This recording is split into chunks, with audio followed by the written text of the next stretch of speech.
Support for WCBU's On Deck comes from Jaguar Land Rover Peoria on Allen Road, providing personalized service with every certified pre-owned Land Rover. Benefits include a 165-point inspection and a 1-year unlimited mile warranty.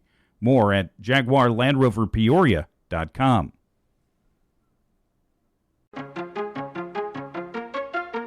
Scientists are learning more about growing crops by focusing on soil. That's just one of the things you want to hear about to start your day for Thursday, July 25th. I'm Tim Shelley, and this is WCBU's On Deck.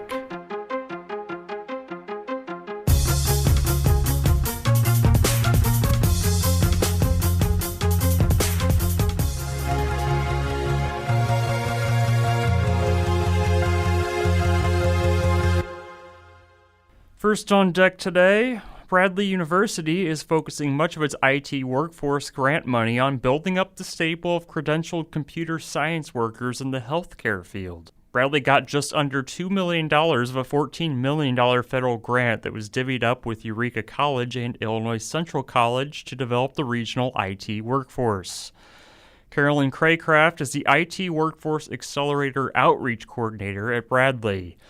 She says there's an overwhelming regional demand for more professionals in the field. Dr. Bobby Lucia is an assistant professor in the nursing department at Bradley. He says the pandemic forced the world into telehealth, but the technology has evolved. It started with talking to people on the phone and trying to assess them just using words and listening to how they spoke, and we've moved into a lot of video interactions and how to use our current technology. The course starts with defining what telehealth is, then gets into the ethics of it. That means things like making sure the patient is alone when a medical professional is sharing health information with them. Lucia says the 3-month course is seeing a diverse response, from students to seasoned professionals. Here's some other stories we're following in the WCBU newsroom. Tazewell County health officials are reminding people to keep their pets' vaccinations up to date after a rabid bat was found. The trio arrested on hate crime charges after allegedly stealing and burning LGBTQ+ pride flags in Peoria's Uplands neighborhood are pleading not guilty. An attorney for Sonia Massey's family says the U.S. Department of Justice is now investigating her death. Find more of these stories and all the details at WCBU.org. Science has been studying the growing of crops for a long time, but the study of soil is still relatively new. Researchers are finding that there's a lot to be learned about how farming has impacted soil over the decades. And as Harvest Public Media's Jim Meadows reports, that research could be greatly helped by the discovery of soil samples over a century old. On a Sunday morning in August of 2018, University of Illinois soil scientist Andrew Margonaut drove out to a dilapidated barn on the campus farm. Inside, using a headlamp to pierce the darkness, Margonaut discovered a treasure trove. I realized within about 5 minutes of walking through these cobwebbed, very dark hallways that there were row upon row, shelf upon shelf of soils, and that these were the original soils taken in the mapping of the state. There were thousands of soil samples stored in mason jars and other sealed containers going back as far as the 1860s. The soil, taken from nearly every Illinois county, mostly in the early 1900s, was used to map soil types and help farmers determine growing conditions. The collection was orphaned in 2003 after the death of the last researcher to work with it.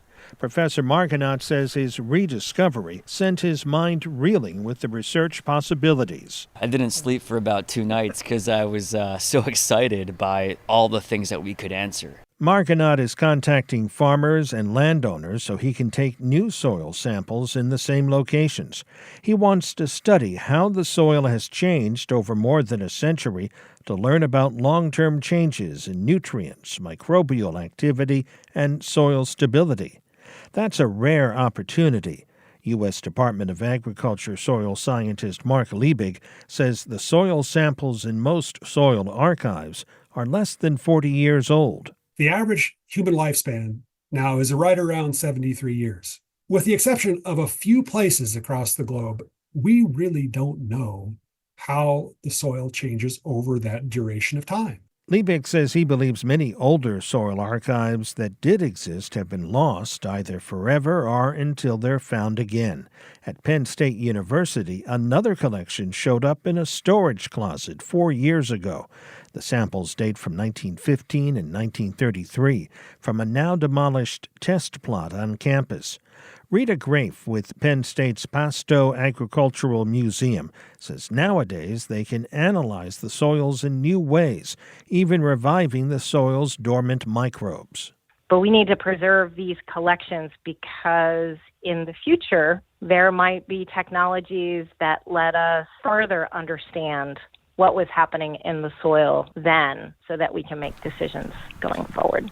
We also have the Marl plot samples going back to 1904 up here as well. Okay. So it's a At the University of Illinois, today, thousands of jars of soil line shelves in a much newer barn. Markinaut picks one up. And this one, for example, this is a good example of a jar where the label is not in great shape, as you can see. But a little paper inside the jar gives more information. Markinaut is using all that data to reach out to landowners and ask permission to take new soil samples at more than 450 specific locations. So far, he's gotten around 60. One of those new samples comes from John Kiefner's farm southwest of Chicago. I see it as an avenue for me to maybe get more educated and become a little smarter. I'm really curious to see how this soil has changed from 1957 to 2024. Kiefner adopted no-till farming more than 3 decades ago. He hopes to learn that he's actually improved his soil, or at least not harmed it. For Harvest Public Media, I'm Jim Meadows. Harvest Public Media is a collaboration of public media newsrooms in the Midwest and Great Plains, including WCBU. Now, before we let you go, tonight is the Pekin Farmers Market.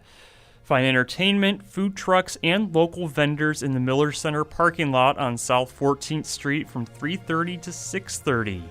The market season is getting close to the halfway point. It happens every Thursday through August with 2 extra dates added in September and October. And that's all for today. You can subscribe to WCBU's On Deck podcast on Apple, Spotify, or the NPR app.